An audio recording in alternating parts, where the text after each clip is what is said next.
కాదు, ఇక్కడ ఎలా ఉందో తెలుసా, వచ్చేపోయే వాళ్ళని వెళ్ళండి పర్లేదు మీరు వెళ్ళండి అని చెప్పుకోవడానికి ఉన్నట్టుంది, షూట్ చేయడానికి ఉన్నట్టే లేదు నాకైతే.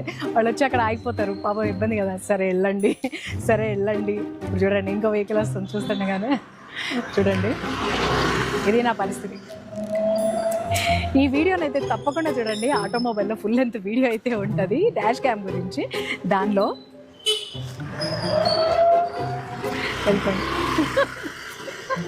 దానిలో నేను ఈ డైరెక్షన్లో ఉన్నవన్నీ ఇలా బ్రేక్లు పడినవి నాకైతే. వాయమ్మో, షూటింగ్ కష్టాల్లో ఇదొకటి. ఇవాళ షూటింగ్ చేస్తున్నామా, నేను 2:30కి స్టార్ట్ చేసా, ఇప్పుడు 4:30 అయింది. చిన్న వీడియో, దానికి నాకు వచ్చిన కష్టాలు అంతా ఇంత కాదు. బ్యాక్గ్రౌండ్లో చూసారా ఊడుస్తున్నారు కదా, ఆ చీపిరి సౌండ్. 5 నిమిషాలకు ఒకసారి ఇటు నుంచి వెళ్ళేసాను. 5 నిమిషాలు కదండి, నిమిషానికి ఒకసారి ఇలా పాస్ అవుతూనే ఉంటారు, కార్లు పోతానే ఉంటాయి. అస్సలు వాయమ్మో, నాకైతే వాళ్ళు చుక్కలు కనిపించినాయి. ఇంకా పేషెన్స్ లెవెల్లో అయితే పోయిందనమాట. చూస్తూ ఉండండి, ఇది నేను చేసేలోపే ఇంకో 2-3 కార్లు పోతానే ఉంటాయి. చూసారు కదా, 2 కుక్కలు వాకింగ్ కూడా వచ్చేసి. నేను షూట్ చేసేటప్పుడు అవి ఎక్కడ కలుస్తాయన్న టెన్షన్ కూడా ఉంది నాకు.